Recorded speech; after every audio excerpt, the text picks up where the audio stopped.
Welcome, everyone. Welcome, everyone. I am Ashley Leonard. I'm the Deputy Director here at the To and Through Project, and I'm really excited for today's conversation, Sparking Engagement in the Middle Grades, featuring my colleague and friend, Jennifer Ciok. Before we get started, I have just a couple of announcements to do, and then I'll kind of get us a little preview of what we're going to be talking about today before I turn it over to Jen to dive into the meat and potatoes of her amazing new book. Um, so on the next slide, just want to highlight a few upcoming To and Through events. We have our next data collaborative on the CPS Academic Progress Indicator on October 21st. Fun fact, that will include my husband is going to be speaking on that. So definitely check that out. A lot of exciting stuff going on there. In November, we have a spotlight on pathways from high school to career and their payoffs, featuring the recent iWork report that just came out. Then on November 5th, we have our next milestone tool workshop for super users. So folks who really want to dive deep into that data. Then November data collab is the Chicago Youth Boxing Club. And in December, we'll have our friends from Kids First talking about some of their more recent data work. So definitely check out any new events coming up and join us. Our agenda for the day is I'm going to, like I said, do a brief welcome and introductions. Then I'm going to pass it over to Jen, who will give an overview of her book and introduce our amazing panelists for the day. And then we'll spend the bulk of our time hearing from the panelists about kind of different insights from Jen's book. And then if we have time, we'll also do Q&A. Please feel free to add questions in the Q&A throughout, and I'll collect those for the end of the panel. And then finally, for those of you who are not familiar, when we have spaces like this, we like to offer an additional space where we can kind of discuss because we can't get to everything in an hour. So we hope you will join us afterwards for our post-session discussion. We'll drop a separate Zoom link in the chat towards the end of the conversation so that you can hop into that Zoom link and join us to kind of dive deeper into what we discuss here today. All right, so with that, let's get into it. So here at the To and Through Project, we really think schools should be places where students have access to equitable learning pathways, and we think that really focuses for us on the middle grades through college graduation. And what we're aiming to do in our work is really create equitable educational outcomes for CPS students by helping educators and frankly anybody in the education ecosystem who's supporting young people use data for inquiry and impact. We believe really deeply, especially in this time, that it is critical that everybody have access to data about what is going on with our students so that we can understand what is and isn't working and continue to partner together and collaborate to improve the experiences and outcomes for young people across the city. The work we are talking about today that Jen has highlighted so beautifully in her new book connects really closely to the work we do in the Middle Grades Network. And since 2020, when the pandemic hit, MGN and Jen and Naomi, who's also on this panel today, my other two colleagues in this work, we have partnered with more than 250 educators at 22 schools to support middle grades experiences and outcomes. And we've really been working to help figure out how can we help young people thrive in the middle grades in ways that set them up for success in high school and post-secondary so that they really can make meaningful choices about what their lives are going to be and really have all of the things they need to be successful. We really focus on improving elementary on track rates, but we do that through a focus on student sense of belonging, and that is, I know, something that comes up a lot in Jen's book, and she has done a lot to lead that work along with Naomi in the Middle Grades Network. So really excited to dive deeper into that today. We currently partner with 7 schools in our 3rd cohort. We're actually recruiting for our 4th cohort now. If you didn't get a chance to apply, the application is still open, so definitely go check out our website if you are interested and you are a CPS school. And we also have a great pilot we've been doing with about 20 schools in CPS's Network 1 to kind of expand this work and figure out what some of the insights we've learned over the past 5 years, how those can influence middle grade strategy across the district. So today we are going to hear from the wonderful and amazing Jen Ciok about her first book called The Meaningful Middle School Classroom: How to Spark Engagement That Fosters Deep Learning. And in this book, Jen shares stories, ideas, and research to help support educators in creating the sparks for engagement that lead to the deeper learning that's so critical in this day and age. I think I'm particularly excited about today's webinar and this opportunity to highlight Jen because she's just been a phenomenal partner in this work. We've been working together for more than 5 years now. And I remember Jen first telling me about this opportunity in the backseat of a cab coming home from a conference together a couple years ago. So it's really exciting to see this moment come full circle and have her really talk about the great things she wrote about in this book. Um, Jen is the perfect person to talk about middle school because she has a ton of experience in it as an educator, as a parent, and as an advocate who really works to help CPS schools and various partners develop data-informed and research-based systems to define problems of practice and implement change ideas to better support students. She is an adept adult facilitator who has developed and delivered professional development to hundreds of educators, and she serves on multiple boards, including her current role as vice president for her local school board. She is also the co-chair for the Association for Middle Level Educators Advocacy Committee and is also a member of the AMLE Equity Committee. She's been invited to write articles for various publications and speak on panels, podcasts, and at national conferences. Prior to Jen joining us here at To&Through, she was a middle school social studies and English teacher, and she was also a social emotional learning manager at New Root. In those roles, she focused really deeply on building a culture and climate where students and educators felt seen, heard, and valued, and which she continues through her work today here at MGM. Jen went to Ohio University, where she obtained her bachelor's degree in education and her master's in reading education.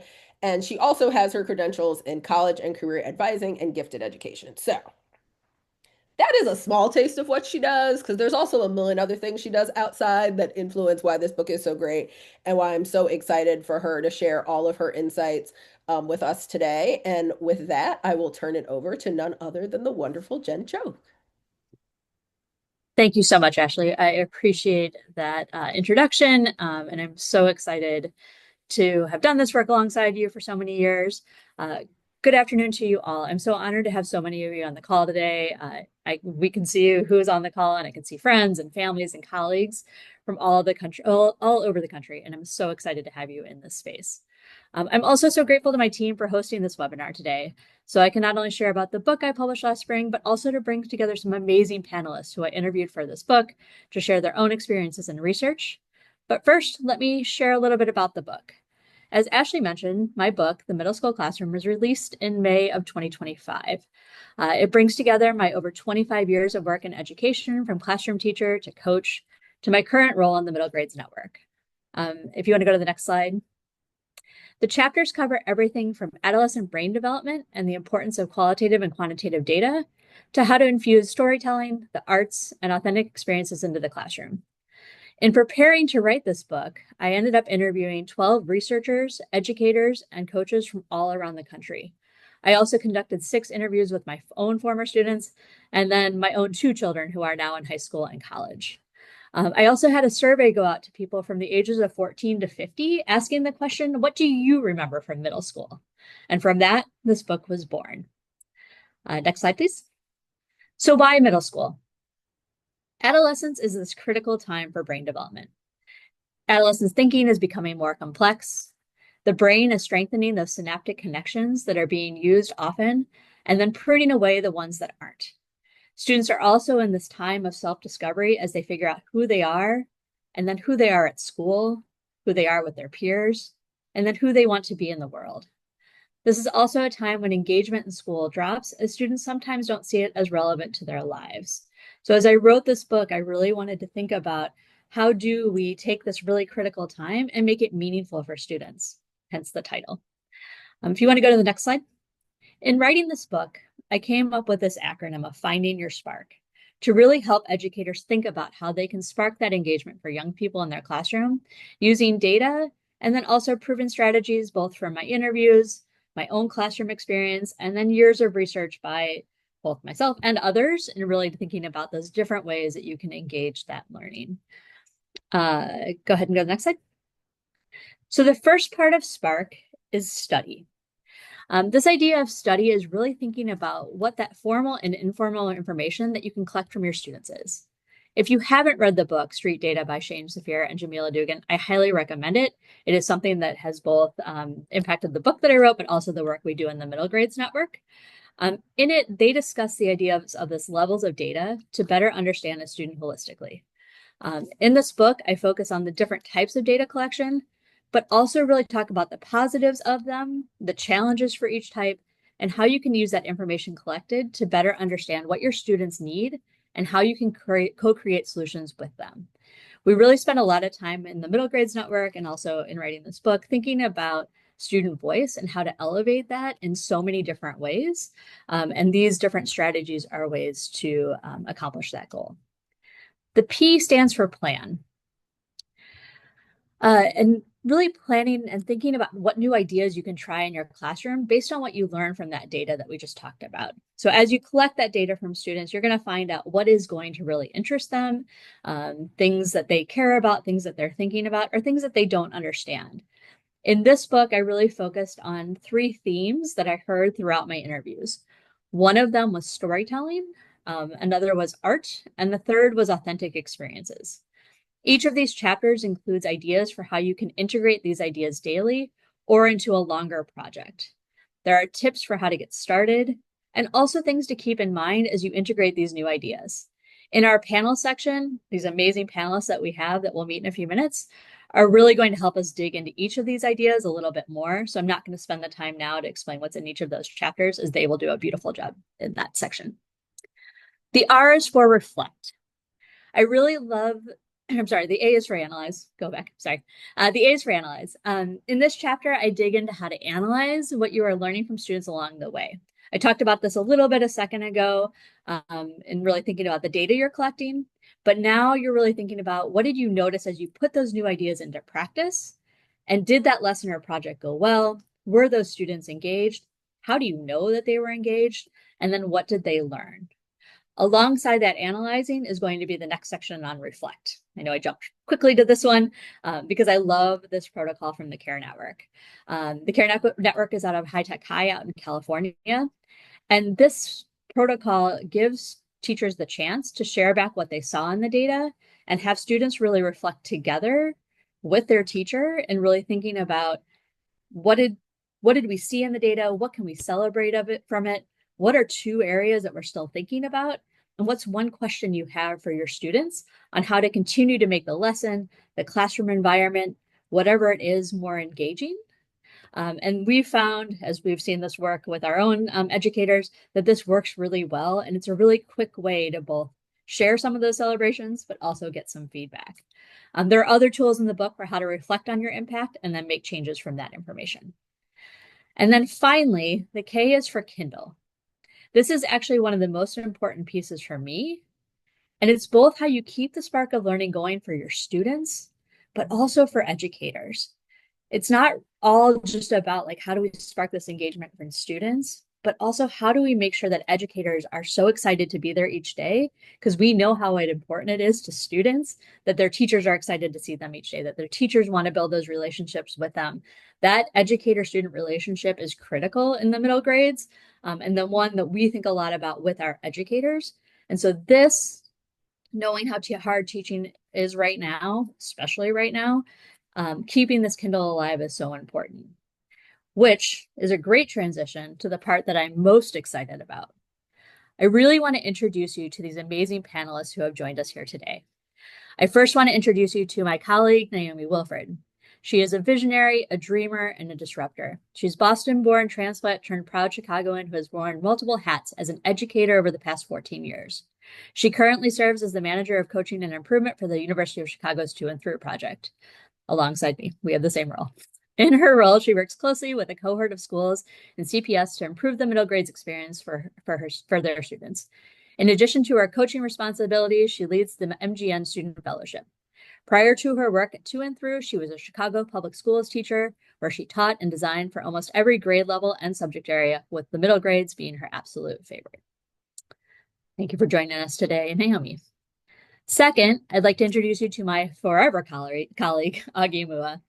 Augustine Agiamua is founder and principal consultant of Identity Capital Consulting, a Chicago-based firm that helps leaders move from introspection to actualized change that benefits the communities they serve. Augie's personal and professional experiences anchor his commitment to social and cultural impact work.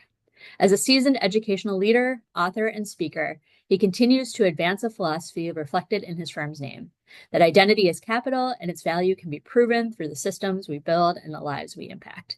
So excited to have you on this call today. And third, an amazing researcher from UVA, Ashley Lee Sjogren. Ashley is a research assistant professor at the University of Virginia's Youth Next Center. As an education psychologist, she often brings a social context lens to understanding questions of equity, access, and motivation in our education systems. Her research interests focus on supporting holistic adolescent development and student engagement in out-of-school contexts. Thank you so much to the three of you for joining this panel today. I am so incredibly grateful to have you in this space, and so incredibly grateful that you took the time to be interviewed for the book. Each of you shows up in such beautiful ways throughout. So I'm going to post this panel now, and I really want it to be that conversation. I do have a question for each of you to start. And I think I am going to start with Ashley.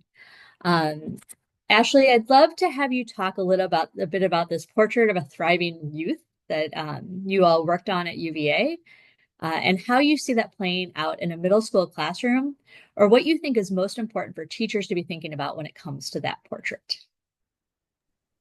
Yeah, that's a great question. Well, first off, thank you for having me. It's a joy to be here with you guys. So, the portrait of a thriving youth really kind of is an approach to focusing on holistic youth development, right? So, it includes kind of a variety of developmental needs that youth have. So we're thinking about health, cognition, identity development, meaning and purpose making, emotion, as well as social developmental needs. And so it recognizes youth's developmental needs and thinks about how various groups of educators can kind of work in tandem with youth to create developmental spaces. So kind of think broadly there. That could be schools, that could be programs, it could be communities. How we create those spaces to help meet youth needs. It recognizes that we're not necessarily there yet. It recognizes that there are a lot of inequities in our abilities or kind of how our spaces are meeting youth needs right now. Um, and it really focuses on a holistic view of youth development and thinking about, okay, how do we partner with youth in creating those spaces? And what's the responsibility of adults to kind of shoulder that? Um, so, as we think about that, one thing we like to say at Youth Next a lot is that early adolescents want to stand out, fit in, measure up, and take hold. So as we kind of think through all of those pieces, right? They want to stand out as we think about their identity development and their kind of developmental needs for autonomy. They simultaneously want to fit in, right? Because relationships and acceptance are really important, both from peers and adults.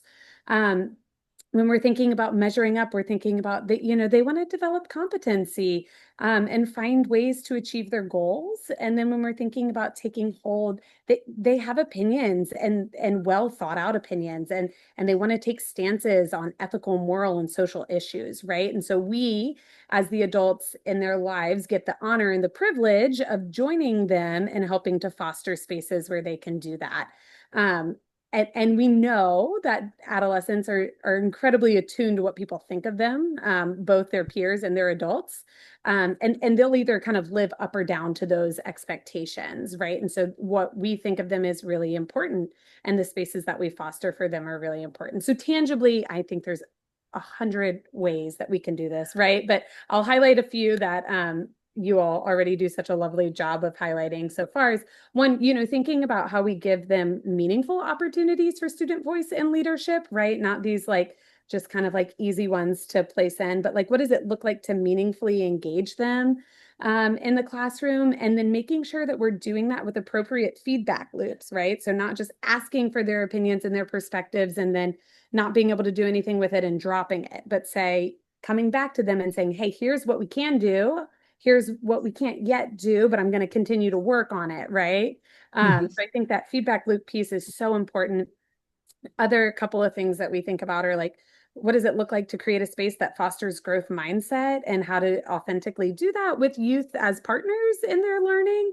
And then, because I have my little hat in the out of school world, I also think it's really important that we provide meaningful opportunities for them to engage in extracurricular experiences where they might be able to explore some facet of their identity that they're not able to during the school day. And so, thinking of schools as being the kind of connector between those opportunities. So I think I could chat a lot more. We have lots of additional resources that might be helpful, but I'll stop there. I'd love to hear from others too. Yeah, no, that's great, Ashley. I love the honor and privilege of doing this work, right? This idea of like, how do we, work with our students, and really bring them into this process in meaningful ways. So thank you for sharing that, and we'll come back to that in a little bit. So I appreciate you highlighting those and elevating those thoughts right now. I'm going to move to Naomi for a second. And Naomi, I love to listen to your stories about being an educator in the field and all the things that you have done. And I think I would love to hear from you both as an educator and a coach. Can you share how storytelling has showed up in the classroom and the impact that has had on engagement?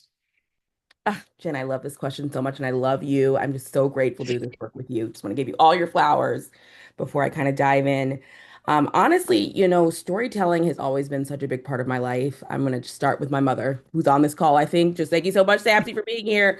But she was a true educator and really believed in the power of storytelling. So every year, my classroom was a start to a new story, right? And it continued to develop as the year progressed. I really loved sharing my story and seeing the stories of my students evolve. The school year always started out with learning the stories of my students and having them know me as well. I think that was a really big part. Like, I loved the first week of school. I was like, wait a second, we get to just do all these really fun activities of like, who are you? Who am I? All the different things, my slideshows, let them know about my summer, all those things. And that really started the year on a really good note. I also saw opportunities throughout the day to learn about them outside of academics. I think middle grade students are so unique in the fact that they just need that time and space.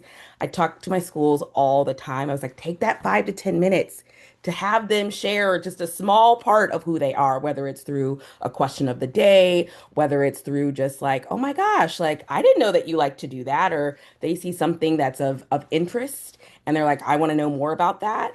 And so I think storytelling obviously has like the very, typical response or typical understanding of it, but it's just like what is the story of your classroom, of who's in your classroom? And I think there were years where I was like, I want to rewrite this story because I know I did some things I shouldn't have done. There are some years where it's like, this was a dope story. Like I loved how everything kind of evolved and changed. And it's just such a unique experience. I think it's just so important to have those moments. We know developmental relationships are so important with middle grade students. So finding all those small times to understand who's in front of you. I loved hearing, I did this activity with him once. It was the eighth grade students, and they had two prompts they had to choose from, which was the most important person in my life, which was so great to hear. Mothers, sisters, brothers, friends, or you have got to try this. And I still remember my student wrote about G Herbo. And I was like, okay, but this writing piece was like, okay, like I read it and I was like, okay, I need to listen to this. I need to listen to this person because how passionate he was about telling this story about this rapper that meant so much to him was just beautiful. I loved bringing others in to tell their stories. Two specific memories come to mind. First was when my mom visited my classroom. She did that quite frequently. She came and she told the story of how she opened her own school. And I feel like the kids were so engaged. They were like glued, like, well, how did you do that? Like, what? Doesn't that take a lot of money? And doesn't it take a lot of this? And they just really wanted to understand. And my mother is such a great orator. She just is so captivating. So I just would watch her just be like, oh my gosh, like learning from her as well. She also would bring pictures from her trips to Africa, really trying to, connect with their identity and be like, hey, this is what I experienced. This is my ancestors. This was the point of no return. So I think those were like the beautiful stories that she brought in and also stories that she was able to share. So that was always a beautiful thing. And then one year we named our homerooms after Black activists. And Fred Hampton was one of the activists that we named one of our homerooms after. And one of the parents of a student was connected to his son.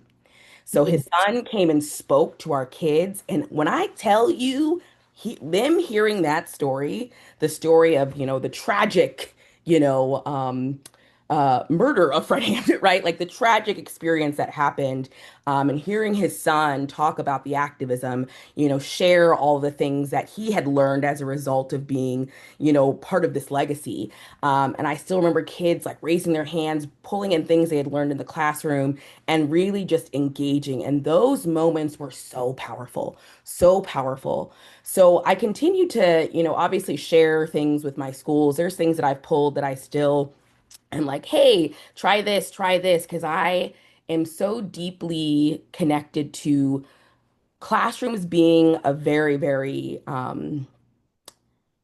like a familial kind of type of space. I don't know. I think that maybe that's the word I'm looking for, but I think stories have such a beautiful space within the classroom. So I definitely have had different experiences throughout the years. And then honestly, I think something that's really important to, I think for people to remember is in order for you to share your story, you have to think that your story is valuable, right? You have to think that your story is valued.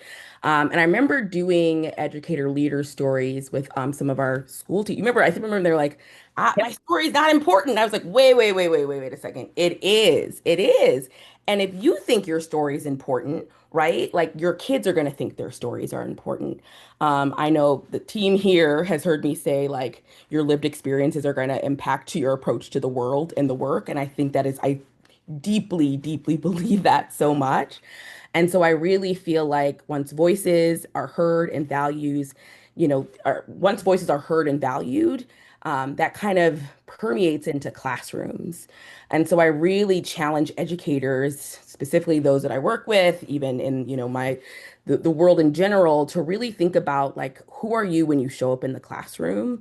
What do you hold with yourself? What experiences have shaped the way you teach, how you interact with your students, which I think really impacts interactions with middle grade students. There are so many things that come in, and that's all part of our story, right? We're all coming in with so many things that have happened over the years, and then so much of that comes up, right? That happened a lot my first couple years of teaching. I'd be like, why am I triggered right now? It'd be like, well, this is part of your story coming out, right? And how it is you're developing relationships, and why it is you feel you got to be an iron fist, right? And why it is you're walking down the hall and people think it's Omar coming, right? Like all these different things that are happening within school spaces are all part of stories, right? So yeah, I try to support my schools as much as possible by kind of like let's have those small moments with your kids. It's so so important. I love my schools so much. They really are um, continuing to integrate this into their classrooms, and it just provides a space of humanity, right? Like your kids want to see that you're a human. It's just, so yeah, that's a little bit about storytelling. Thank you, Naomi. I always appreciate your energy in this and in this work and as a partner in this work. But what I loved about what you just shared, and I think will feed well into the conversation with Augie in a second, is really this idea like stories come from so many different places, right? And it can be storytelling from your own story, from your educator story, from people outside your classroom. I too loved bringing in people from the community to really, show people like all stories are really important in this and people have so much to share. And so I appreciate you sharing so many both examples, but also how you did it in your classroom. And I know one of our colleagues was saying like you were an amazing educator and like you continue to be an amazing educator in this work. So thank you. Um, to you, Augie, I mean, we've worked together for a long time. It's been over 10 years now, which was amazing. One thing that I really loved about when I interviewed you was when you talked about this idea of landmarks. And you really said like that art can be this landmark for students, and really it's something that can connect them to school. And I would love you to share a little bit about this idea of landmarks, and how art can be used in that way, because I know you are an artist in so many different ways too. Yep, and I got to be completely honest. What motivated that? I got to give credit to my spouse, right? My partner. It's interesting because she's not from Chicago. I'm a lifelong Chicago guy. I'm from the city. My wife is from a little small town called Greenville, Mississippi. Okay, we met at school, and we hadn't turned back since. But she always struggles to figure out where she's at in Chicago. And I'm pretty pissed because I'm saying to myself, Chicago is the perfect grid. Like, you don't get a perfect T, right? Like, and then you got on top of that, you got this huge scaffold of the lakefront that's sitting over to the right of you if you're going north, that's sitting over to the left of you if you're going south. It makes it really, really easy. But she struggled. And one day I just kind of asked her, I said, what's up with this situation, with this directional challenged thing that's happening? And she's like, well, first of all, where I'm from, we use landmarks. And that's what stuck out for me for this whole thing. When you think about landmarks and you also think about neural pathways, you think about child development. And so much of the education system, unfortunately, as you think about different reform policies that have started from No Child Left Behind and Every Student Succeeds Act into wherever we're going next, it's caused us to have a performance orientation. And I think with that performance orientation, it turns into just a lot of information. And when you have a lot of information, it turns into a lot of blah, right? And then how do you start to classify things, classify experiences so that you can have the recall skills that you need, so that you can problem solve the way that you need, so you can pull information up and actually apply techniques through that information that you've gained.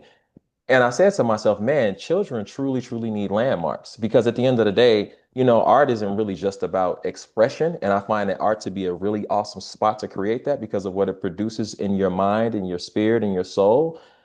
But the reality is that it's not just expression, it's really a navigation.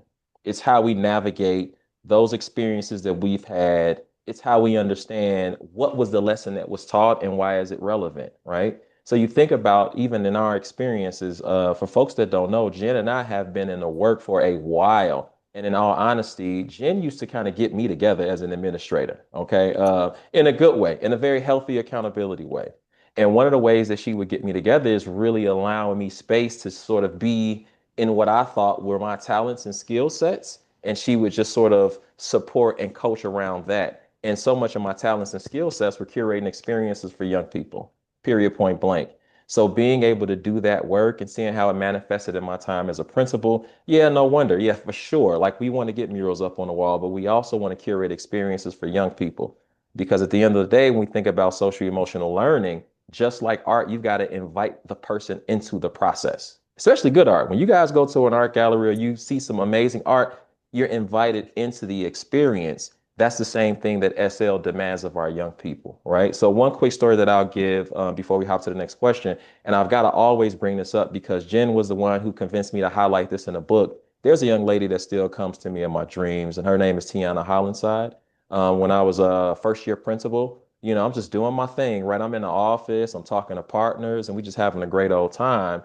And then all of a sudden I get this call from, the sergeant of the police station saying, hey, we need you to come to the lakefront. Didn't tell me why. He just said, get up here, stop everything that you're doing. I'm thinking like, what? Stop everything? You're not my boss, right? Okay, cool. You know what? I'm going to listen though, because your voice sounded stern enough. So let me get up here. And I go up to the lakefront and he tells me, unfortunately, that the young lady had dove into the lake and she didn't come out. They had to get her out. And that meant that I had lost my first child that was under my care and under my watch, right? So you think about what happens after a moment like that, because that in itself is a landmark. So then how do you try your best to support children to offer a different experience or to counterbalance that thing?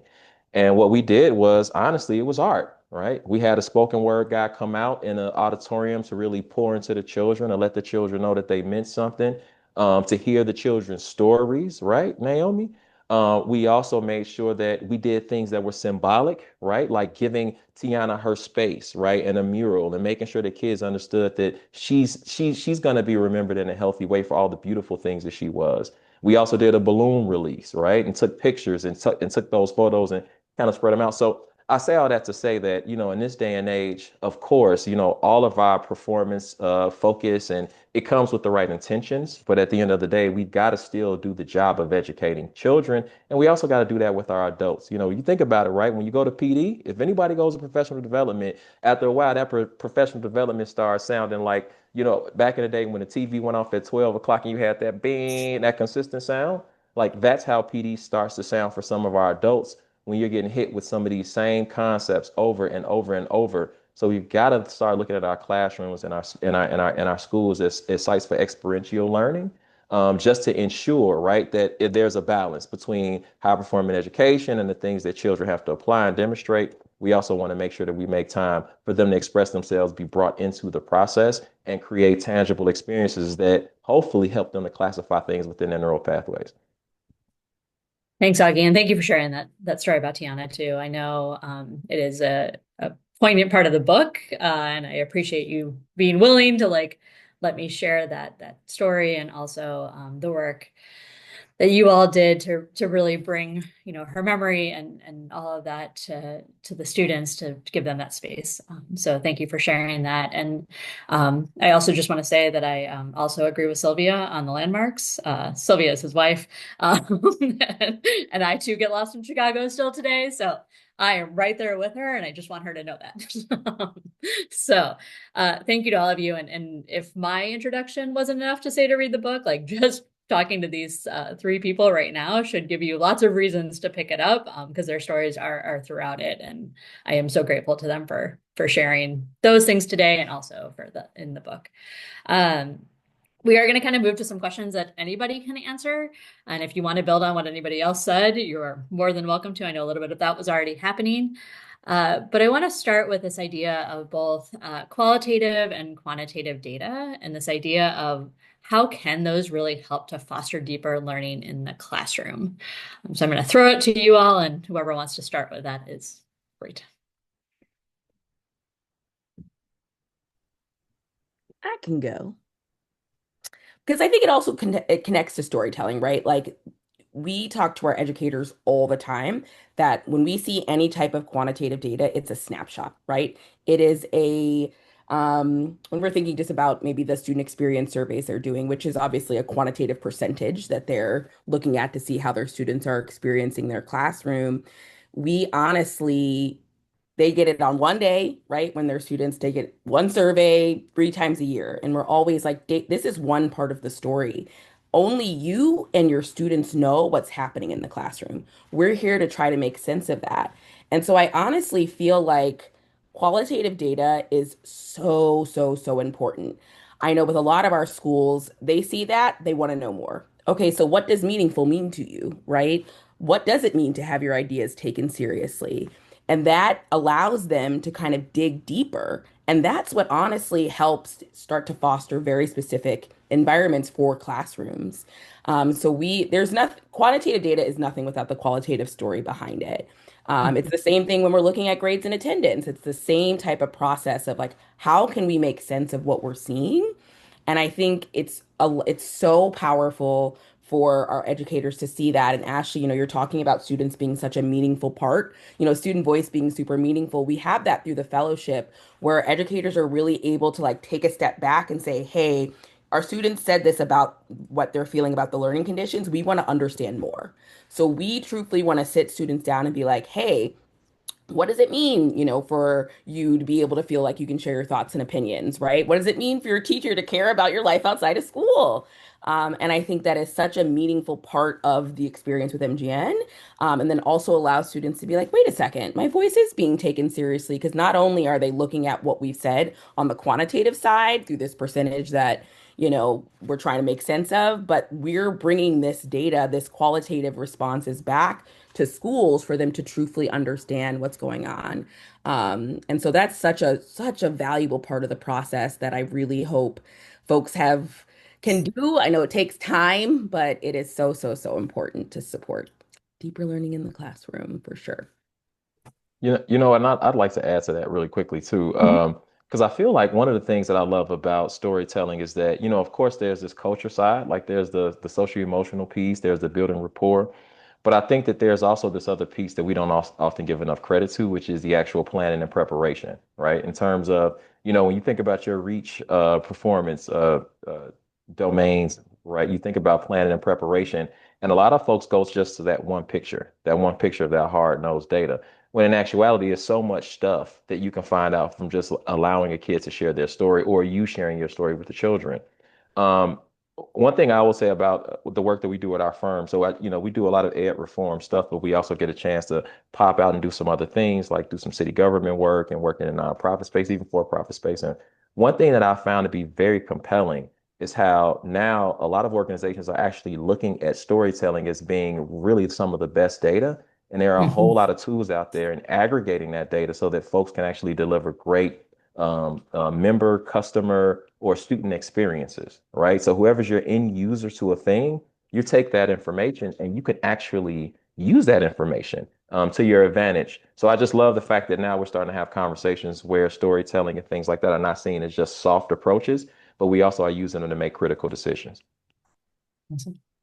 I just want to jump in on one piece. I like wholeheartedly agree with everything that you all are saying. And one thing we think about a lot from an equity perspective is who actually has access to the data itself, right? So like who even gets to see the data in the first place? And I think, and Naomi, you were hitting on this too, like that's such a meaningful place to bring students in. Like, show them the data. Like, make sure you're setting it up in a way that they're going to be able to engage with it, right? But like, show them the data, get their input on it. And Naomi, I think you like highlighted some really clear ways of doing that, of saying like, oh, what does it look like to actually have a meaningful relationship with your teacher in this classroom? But I think just from that equity lens, it's so important to consider like who within our school actually gets to see this data and then who's like using it to make decisions. And Augie, like you were saying, like we really care about those like end users, right? Like those are the ones who are going to be impacted by the decisions that are being made. So it's making sure they have a seat at the table, and however we can shove elbows to make space for them, I think is important. Yeah, thank you for that, Ashley. And it's interesting. As the other Ashley mentioned in my bio, I sit on the local school board, and one of the things that we did for our school board is put on student board members. And we're in a K district, and so they are seventh and eighth graders that are on the school board. And I think one of the things that we continue to think about is like, what is the data that we want them to look at, and like, what do we want feedback on? And I think there is a learning curve of like at which tables and where are students and where can we make sure that their voices are being heard in really profound ways. And I think every time they show up and like say something, you're like, oh, right. Like we're making these really big decisions sitting at this table, but like this is how it impacted you, right? And this is what that looked like. And this is your thoughts on that particular data. So, we see that in the middle grades work, which Naomi was talking so beautifully about, but I see it in lots of different spaces of like, how do we continue to bring those students to the table? So thank you for that. I think another question that I wanted to get thoughts from everyone on was this idea of sparking learning and engagement, and like why this like spark framework, this idea of studying and reflecting and planning and all of this is so important for deeper for educators and for students.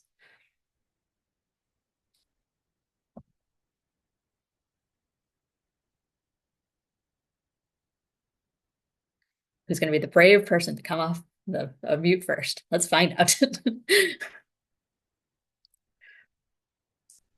I mean, I can. I just, I wanted to make sure that I was, sharing the mic.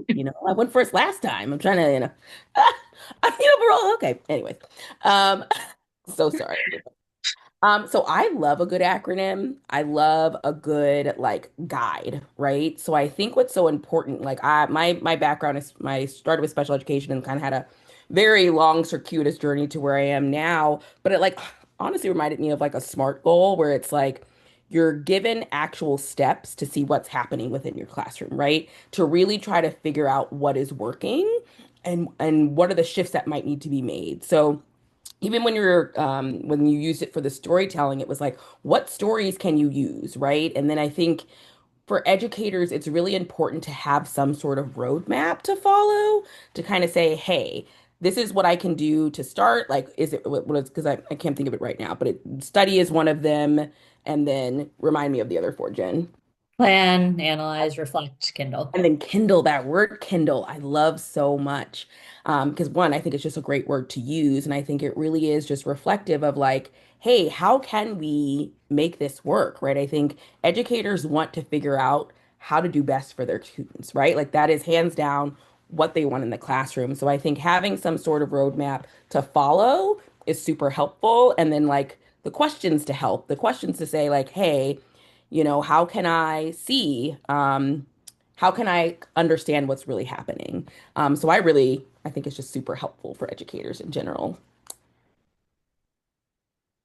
Thank you. And one of the things Naomi is referring to is at the end of each chapter, there's like questions that are Mhm. specific to that specific chapter. So that at the end of the storytelling, it asks the questions of like, how can you use stories? Like, what are the stories you'd want to use? How can you take this and then reflect on that? So thank you for highlighting another portion of the book. Any other thoughts on just sparking that engagement and why that would be important for educators and students?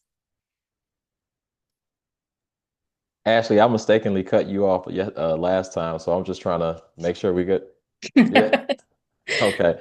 Uh, you know what? In all honesty, Jen, I just think it's all about just getting engaged in a process. At the end of the day, when you actually decide to take a moment to really, really, as you say, study, right? Is so much can come from it. I just think that, and again, maybe this is from just, my own sort of crew of folks that I talk to and that are friends in the space, and my experiences as an educator. But as a person who started off my career really focused on trying to make sure that my children were performing, quote unquote, performing, it almost felt counterproductive for me to study the things that weren't necessarily, the spreadsheet.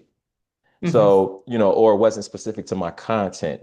What we're asking folks to do is go a little bit deeper. So folks have to give themselves permission to do that work. And I think that that's a crucial and critical step. So in the way that we talk to our fellow colleagues, the way that we coach colleagues, the way that we listen to colleagues, hopefully we can start the conversation about how this is critical work. So that's really just a thing that came up for me as we were talking about it. Awesome. Thank you.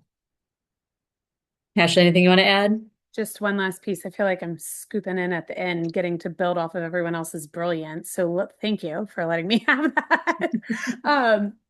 I think so often we are so busy as educators. And so Jen, I just appreciate how practical it feels, right? Like the reflection piece is what sticks out to me the most as the piece where it's like, we always want to dig into it. There's never enough time, but I appreciate how practical you've made it to say no, we can actually create space, albeit even if it's a small space, we can find the space to engage in this, these practical steps. So I just want to give nod to that. I think that's so helpful.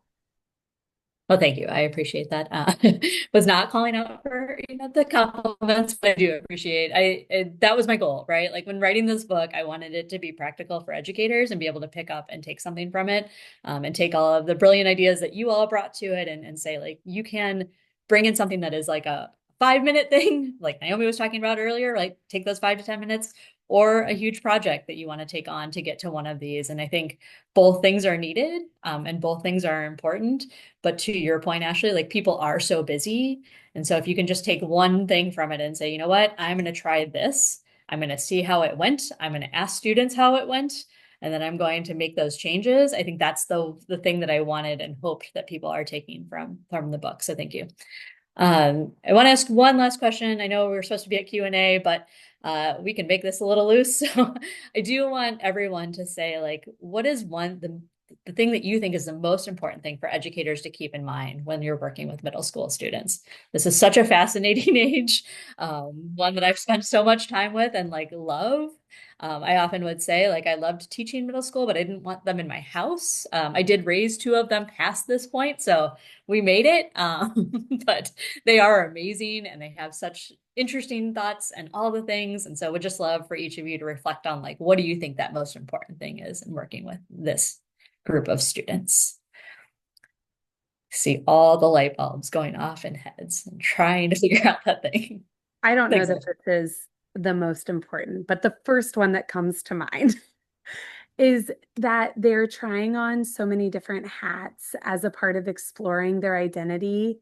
And that's amazing and wonderful and something to be cultivated. And they're also carrying a lot, right? I think every time I chat with youth in my research, they're talking about heavy things, right? Mhm. Just because they look different than what we're carrying doesn't mean that they're not heavy. And so I think just reminding ourselves of that they have a lot on their shoulders while simultaneously engaging in identity development, which is a tall task in and of itself. So just, as much as possible within the bounds that we have, being as gracious as possible and trying to cultivate those spaces where we're supportive of that identity development and recognizing, they have real life going on outside of the school building, and even inside the school building, right? There's a lot going on in the building itself. So yeah, I don't know. I just always lean with the like try to give grace as much as possible. No, I appreciate that, Ashley. And, I think one of the questions we've asked in a variety of different PD settings is like, is it harder to be an adult or a student right now? Right. And like the conversation with both adults and students is fascinating, right? Because and a lot of people will say like they think it's actually harder to be a student right now or an adolescent right now, because to your point, they're going through both the adolescent development, trying to figure out how to that identity work, all of those things, and trying Yeah, to deal with all these really heavy things that like adults don't always know how to handle, right? totally. And So, I just want to make sure I come full circle in it and acknowledge from an asset lens, like they can do it, right? Like they're thinking, so capable, right? yeah. Just because it's hard and heavy doesn't mean they can't do it. So I just want to make sure I put that little cherry on top. Like they're totally capable of it, but like, what does it look like for us to support them in it? Yeah. Exactly. Yeah. Like how do you use all these things that we've been talking about today, the storytelling, the art, the real life experiences to help them navigate that. And but I love that, thought of like putting on all those hats and like really helping them to find who they are, right? Like find who they are in the world. So thank you. Naomi Yagi, which one wants to go next? Well, it kind of directly connects to what she was saying. And also makes me think of what one of our educators said at the network session last week is because middle grade students, adolescents are going through so much during this time, figuring out their identity, who they are in relation to their peers, friend today, enemy tomorrow, social media. There's so many things that are impacting how they're showing up in your classroom every day, which means challenges happen, right? Which means frustrations happen, right? And the reality is we can't take it personally, right? And I think that was a huge thing. I kind of alluded to this, not alluded, I said earlier.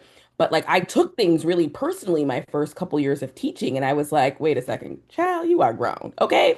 But also like they're navigating so much and like figuring out life in real time in front of you, right? So you really have to take a step back and be like, okay, I know this. I know this is just stuff you're navigating and dealing with right now.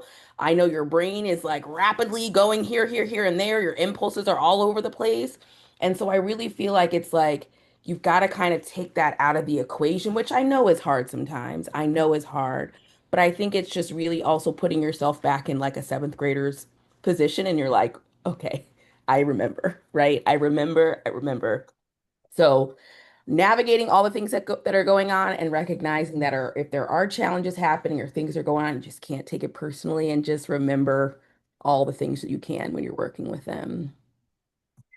Agreed. I think that not taking it personally is it can be hard, right? Especially if you're Oh, having a tough day and like but I think the other thing that we've heard is how much how much a teacher's attitude as they come into classroom impacts yes. like the experience for students in the classroom. And so trying to remember like what they are trying to go through and that they can do it and that it is hard, but like also, you know, you just have to take that moment and take that breath and thank you for that.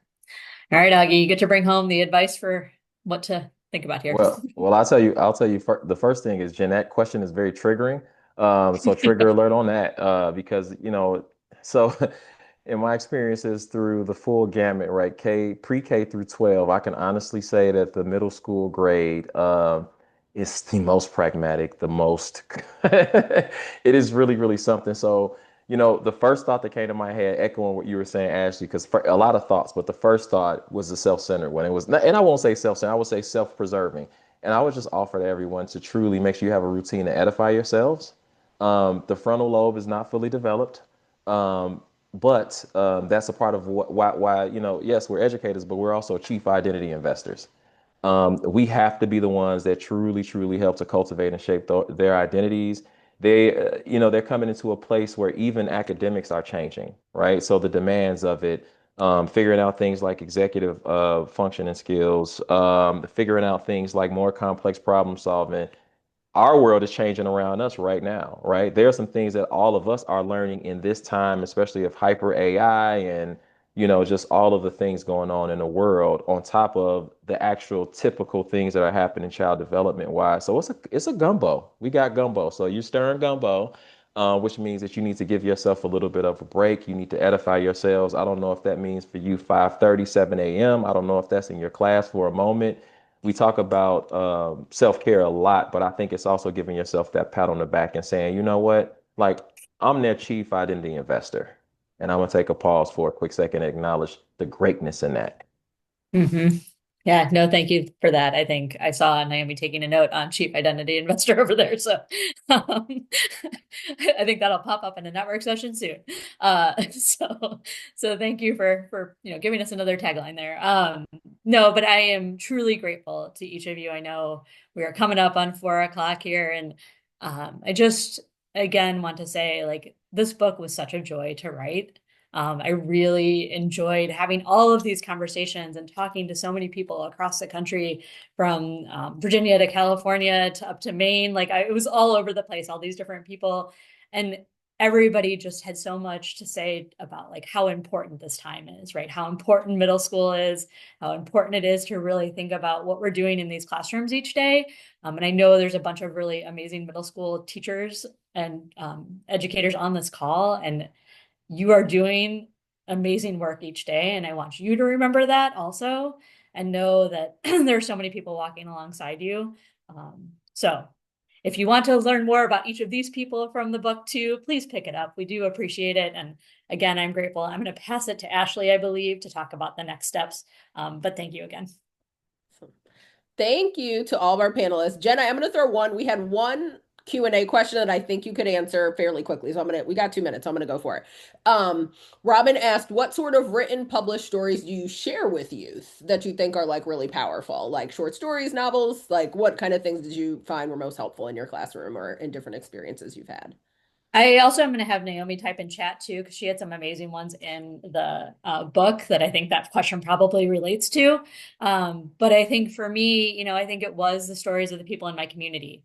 It was bringing in, I had an amazing interim principal who came in and shared his story about growing up in the aftermath of Nazi Germany and like living in that, right? Like he came and spoke about that, and it like paired with the Holocaust survivor that came in and spoke. And, so then we'd read those stories, we'd listen to those stories. And I just think there's such power in, finding the stories that are going to resonate with the community in front of you, and then find the stories of the community that may not be there, right? The people that aren't at that table are not in that space. So I don't know that I have exact ones to say, that's the one to pull out. But I do think like there's such power in your students and your students' communities and all of those places to bring in. So thank you, Robin, for that question. Awesome. Okay. There's so much more to talk about, so it's the perfect time for you to join us for our post discussion. My colleague Jessica will throw that information in the chat. Naomi also dropped her recommendations into the chat. Thank you, Naomi. I want to send another huge shout out to Jen for writing this beautiful book and sharing all of these insights with us today. To Augie, Ashley, and Naomi for joining us and sharing your brilliance and your perspectives and all the things that you contributed as well. This was really a fabulous conversation. I also have like a page full of notes on things. So I'm just really excited to continue the conversation in this next space and hope that it did spark a lot of new ideas for folks about how they can better engage middle grade students and help them be as successful and fabulous and wonderful as we know that they're going to be as they continue their journeys. So thank you all for joining us, and I hope to see you in the discussion space right now. See you soon. Thanks. Thanks, everyone.